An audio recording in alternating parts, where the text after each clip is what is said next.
Thursday night ஒரு 7 o'clock இருக்குங்க. மதியானம் 1:30 மணிக்கு தான் மாவு ஆட்டினேன். நைட்டுக்கு மாவு சுத்தமாக இல்லை. சரி புளிச்சிருக்கா, பொங்கியிருக்கான்னு பார்த்தா நல்லா பொங்கி இருந்ததுங்க. ஸோ ஒரு பாக்ஸ் மட்டும் அப்படியே தூக்கி ஃப்ரிட்ஜில் வச்சுட்டு இன்னொரு சின்ன சட்டியில் ஊற்றி வச்சுருந்தேன். அதை மட்டும் நைட் இட்லி ஊற்றிக்க போகிறோம். நானும் எங்கள் ஹஸ்பண்டும் ஈவினிங் 6 மணிக்கு முன்னாடியே சாப்பிட்டு முடிச்சிருவோம் நைட் டின்னரை. ஸோ அத்தைக்கும் மாமாவுக்கும் மட்டும்தான் இட்லி ஊற்றணும். மாவே சுத்தமாக கிடையாது. பக்கத்தில் வாங்கணுமான்னு யோசித்தேன். நல்லா பொங்கி இருந்தது. நல்ல வேலை. சட்னி அரைக்கலான்னு போனேன். அத்தை காலையில் வச்ச கார சட்னி இருக்குது, அதுவே போதுன்னாங்க. பட் கொஞ்சம் தான் இருந்தது.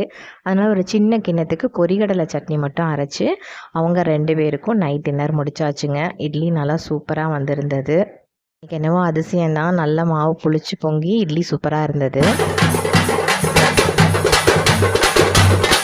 இன்றைக்கி நைட் சமையல் பார்த்திங்கன்னா முத்து பல்லாக்கு தாங்க வந்திருந்தது. நைட் கரெக்டாக 2 மணிக்கு வெடி போட்டாங்க. 2:30 மணிக்கெலாம் சூப்பராக சாமி கும்பிட்டு முடிச்சாச்சுங்க.